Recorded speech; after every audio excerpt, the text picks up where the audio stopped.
Hello and welcome back to Bunnex Investment Group.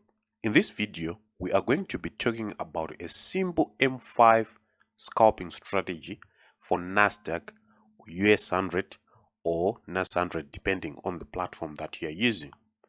So this only looks to get an entry after satisfaction of only 3 parameters, and you'll be trading it off the 5-minute time frame.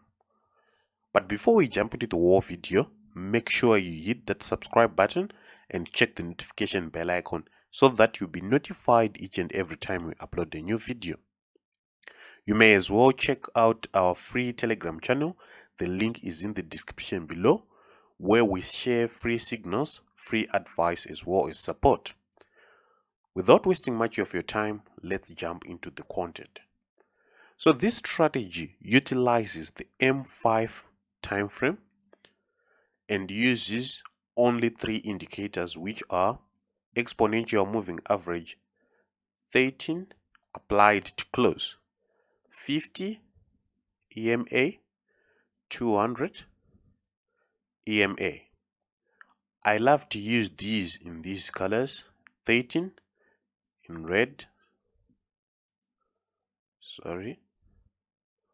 13 in red, then 50 in blue, and the last one in white. Unfortunately, you won't be able to see the white color since my background is also white.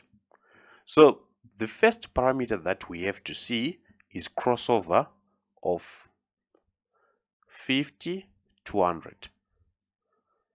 We have to see a crossover of 50 to 100. Then after that, we have to see price pulling back to the 200 and retesting the 200 EMA. Therefore, it's a pullback to the 200 EMA.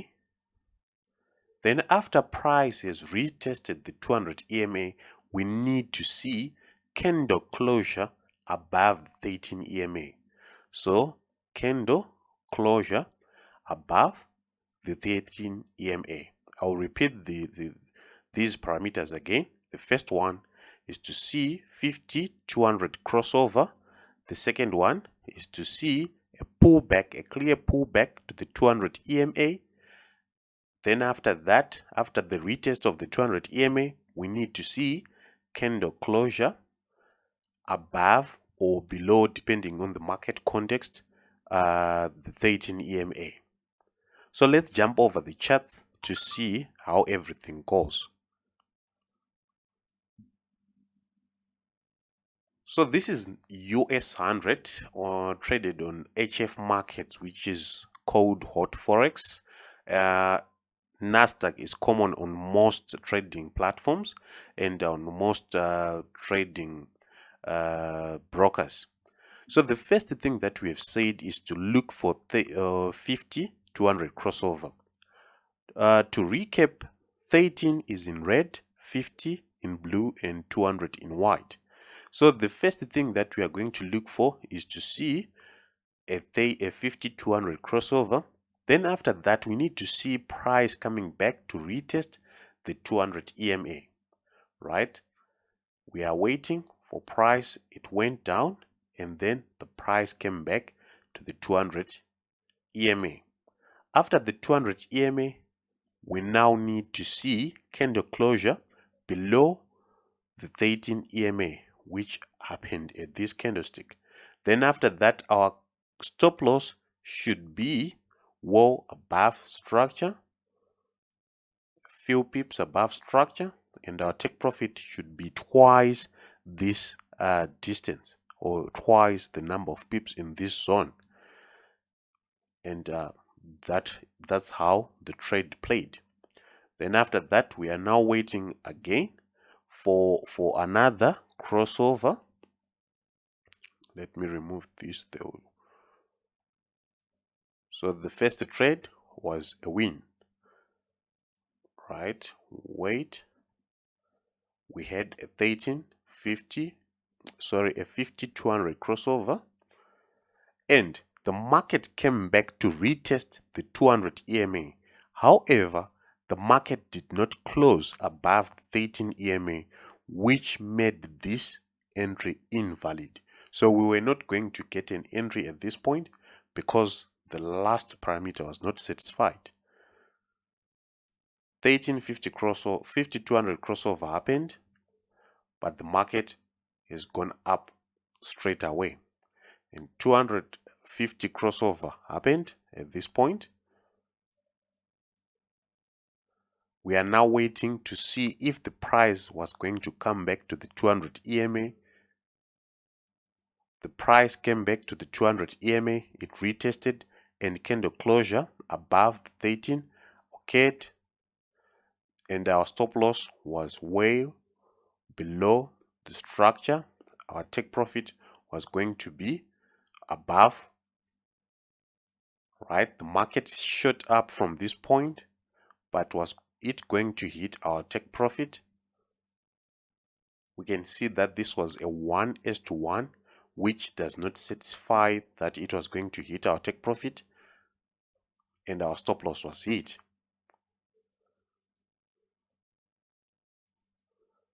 We have to continue.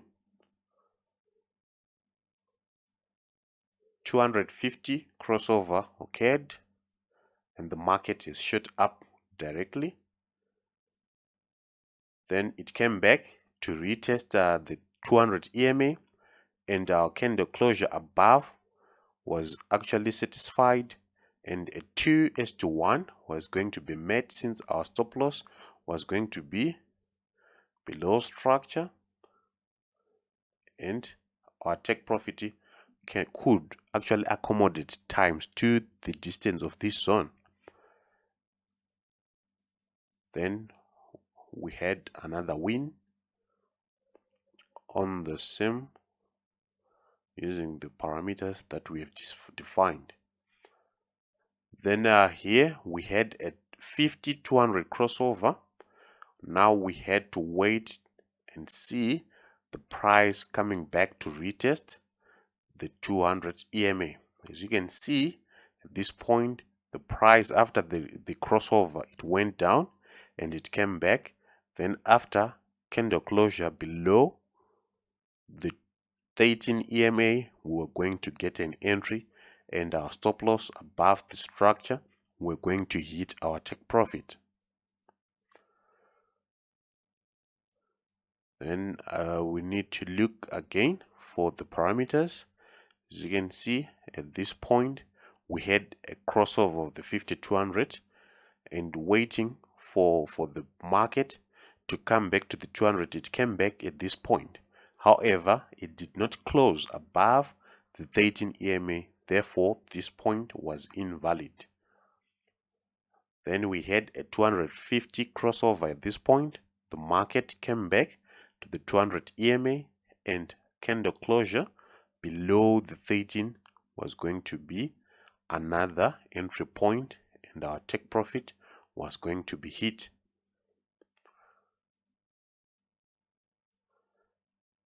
So that's how you will be doing in all your scalpings. As you can see at this point, we had a 50-200 crossover, but the market did not close above the 13 EMA. So that's basically how you can scalp using this strategy. It only has 3 parameters, and in summary, it's 1, you need to see a 50-200 crossover. 2, you need to see price coming back to retest the 200 EMA, and then the last one is to see the price closing above or below the 13 EMA, and you get your entry. After that, you put your stop loss just below the structure and double the distance to your stop loss for the target. So that's basically how you can trade this strategy. It's very simple yet profitable. Try it, backtest it a lot on the Nasdaq asset. You definitely find it very good. On that note, we come to the end of this video. Don't forget to check out our free Telegram channel. The link is right below.